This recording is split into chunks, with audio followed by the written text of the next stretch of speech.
নামটা কি বলে গো? আমার নাম বটে লেলি। কি বাবা ফোনটাই তো ভালো চালাক চালাক বোঝাবে দিদি বাবা। আর নামটা হয়ে গেল লিলি। বলি হে গো, এই তো তোমাকে নবো না, তোর ভালো নামটা কি বটে গো? আমার ভালো নাম বাপে বলে দিয়েছে ভেন্ডি।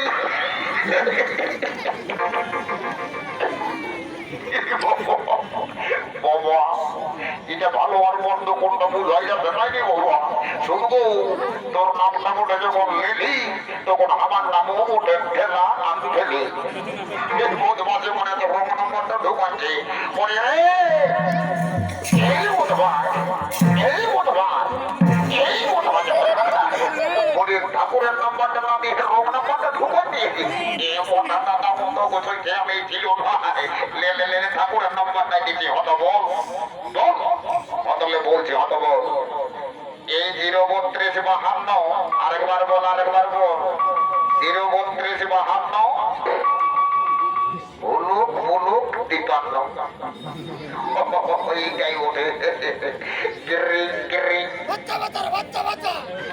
কিরিং কিরিং কিরিং কিরিং। এ বাবা এ হেন শুভ প্রভাত কালে কে মরে ফোন করিয়াছে হি এ তো নতুন নাম্বার দেখে গেছি। যা হইব এই ফোনটা তুলিতেই হইব। তো বলি হেলা কে ঠাকুর হেলা কি বাবা? ঠাকুরে হেলো না করে বলছে হেলা। বলে ঠাকুর হোয়াট ইজ ইউর নেম? ইরে ঠাকুরের সঙ্গে ইংরেজি গেছি। দাদা বদমাস তোকে উত্তর দিচ্ছি, তুই তো বলছি হোয়াট ইজ ইউর নেম?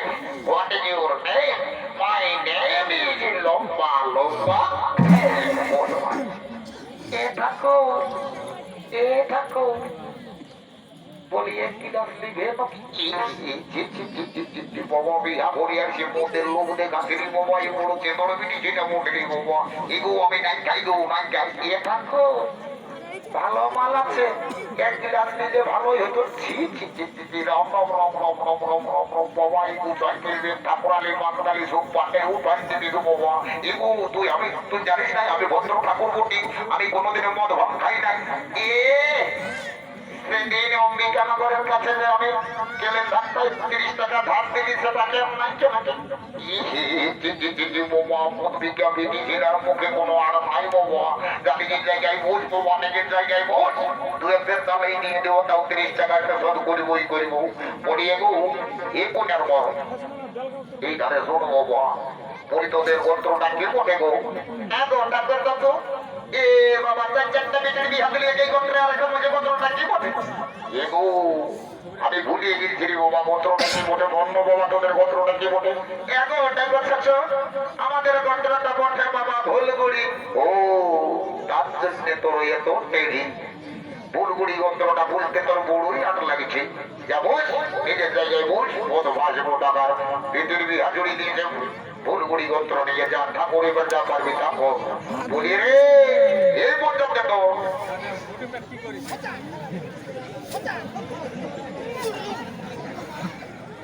বলি রে এ বাবু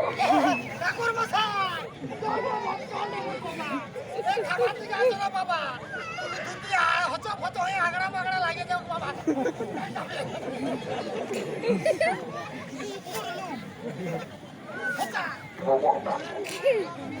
বাবু বলি তুই ধান বেড়া উপরটাই অত জোরে জোরে কাঁচড়াই হচ্ছিস, আর নিচের দিকে একটাও ধান দেখা যাচ্ছে না।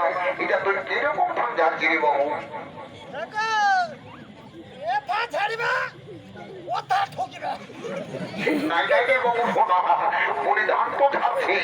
কিন্তু একটাও ধান দেখতে পাচ্ছি না, তো ধানে গিলা কোথা থেকে উঠছে রে বাবু? জাপানের বেশি বড় জাপানে একটাই পড়বে ডাইরেক্ট কুতিরিয়ে ঠকিবে।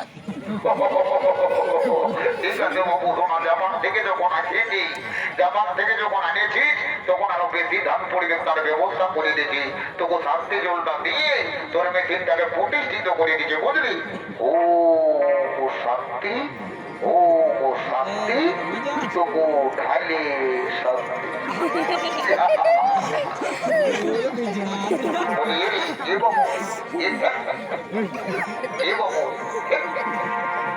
ঠাকুর